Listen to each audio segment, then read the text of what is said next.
Saudara, aplikasi Peduli Lindungi mulai dilakukan di pasar tradisional dan kantor layanan umum. Dalam penerapannya, sejumlah warga menyatakan belum paham penggunaan aplikasi ini. Aplikasi Peduli Lindungi yang digadang-gadang pemerintah untuk melakukan pelacakan warga di masa pandemi kini terus digencarkan. Tak hanya pusat keramaian seperti mal dan tempat wisata, namun kini aplikasi telah diuji coba di pasar tradisional. Dalam uji coba kali ini, para pengunjung masih merasa bingung karena belum pernah mengunduh aplikasi Peduli Lindungi. Petugas yang berjaga di pintu masuk pasar terus memberikan sosialisasi dan edukasi agar ke depan masyarakat bisa terbiasa. Minimal 1 kali vaksin, ya. Jadi kalau yang belum vaksin nggak boleh masuk, ya.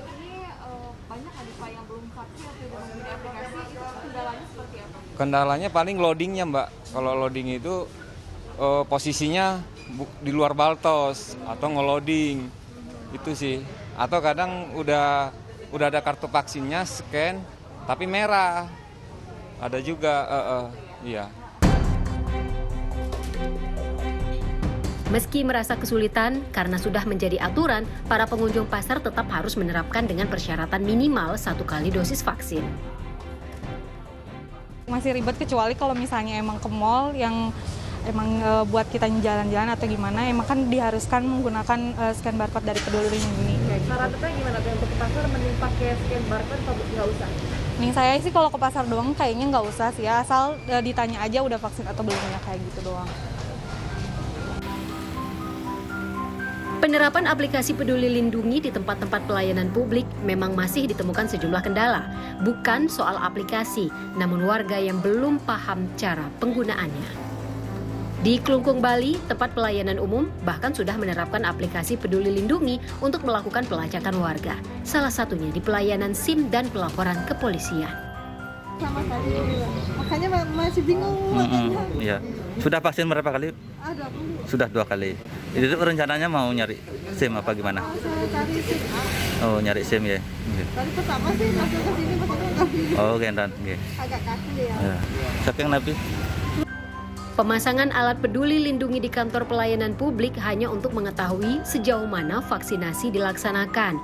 Jika masih ditemukan warga belum divaksin, petugas akan mengantar ke gerai vaksin klinik Polres Klungkung.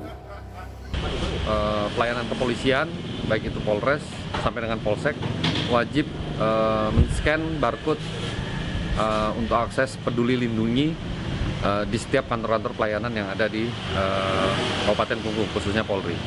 Kalau belum divaksin belum boleh atau gimana?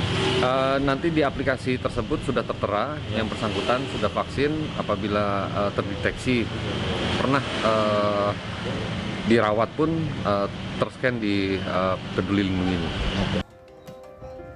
Meski masih ditemukan sejumlah kendala, diharapkan dengan penerapan aplikasi secara bertahap, masyarakat akan dapat paham dan terbiasa menggunakan untuk menghindari penularan corona di tengah varian yang terus muncul. Tim Liputan Kompas TV.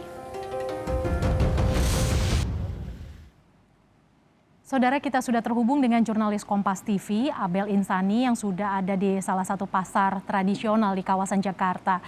Abel, selamat sore.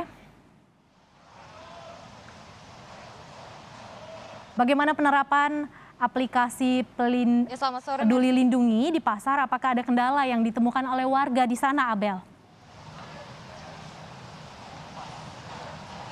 Ya baik, selamat sore Mercy dan juga saudara. Untuk saat ini di tempat saya melaporkan, yakni di Pasar Majestic Jakarta Selatan.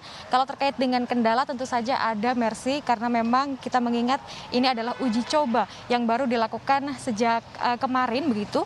Sehingga memang masih ada kendala, yakni tidak hanya dari pedagang namun juga pengunjung yang datang ke Pasar Majestic. Kalau dari pedagang, kendalanya mengaku bahwa mereka masih belum tahu kalau aplikasi Peduli Lindungi ini menjadi syarat untuk masuk ke Pasar Majestic. Begitu juga dengan para pengunjung yang ingin masuk ke Pasar Majestic. Mereka juga mengaku bahwa belum tahu bahwa untuk saat ini aplikasi Peduli Lindungi ini yang menjadi syarat untuk masuk ke Pasar Majestic. Namun tentunya dari mereka juga ingin tetap mematuhi adanya peraturan baru yang diterapkan di Pasar Majestic ini.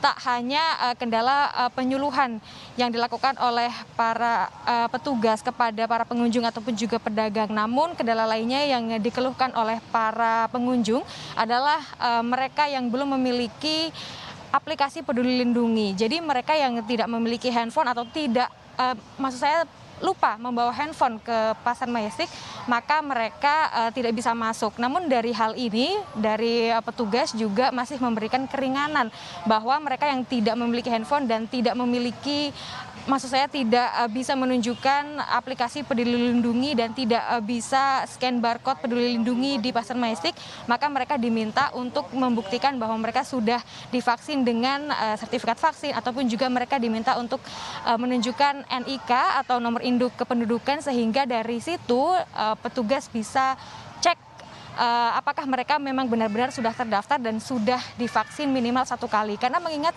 di Pasar Majestic sendiri, untuk masuk ke Pasar Majestic harus sudah divaksin minimal 1 kali. Mercy.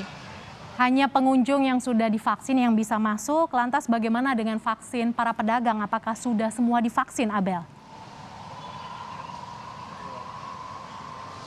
Ya, tadi saya juga sempat bertanya dengan para pedagang yang ada di Pasar Majestic. Mereka mengatakan bahwa dari mereka ini kebanyakan sudah divaksin begitu. Namun untuk petugas sendiri dari PD Pasar Jaya tadi menyebutkan bahwa untuk data akan dikonfirmasi kembali apakah semua pedagang ini sudah divaksin atau belum. Namun dari sebagian besar pedagang di Pasar Majestic ini sudah divaksin. Dan kalau saya boleh menjelaskan mekanisme bagaimana pengunjung dan juga pedagang yang masuk ke Pasar Majestic, ini adalah seperti ini. Mereka yang masuk, mereka harus sudah ada aplikasi Peduli Lindungi.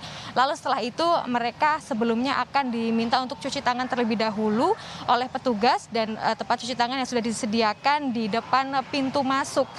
Dan setelah mereka mencuci tangan, mereka juga akan dicek terlebih dahulu suhu tubuhnya, dan setelah itu baru di-scan barcode. Apabila tidak bisa scan barcode, maka mereka diminta untuk menunjukkan bukti bahwa mereka sudah divaksin begitu. Apabila mereka bisa menunjukkan bukti bahwa mereka sudah divaksin, maka mereka diperkenankan untuk masuk dan mengunjungi Pasar Majestic. Namun apabila mereka sama sekali tidak bisa menunjukkan hal tersebut, maka mereka tidak diperkenankan untuk masuk ke Pasar Majestic. Dan pengawasan dari petugas di Pasar Majestic ini juga cukup ketat, Mercy dan juga saudara, karena dari 6 pintu yang ada di Pasar Majestic, mereka selalu berjaga dan memeriksa satu persatu para pengunjung yang akan masuk ke Pasar Majestic. Mercy.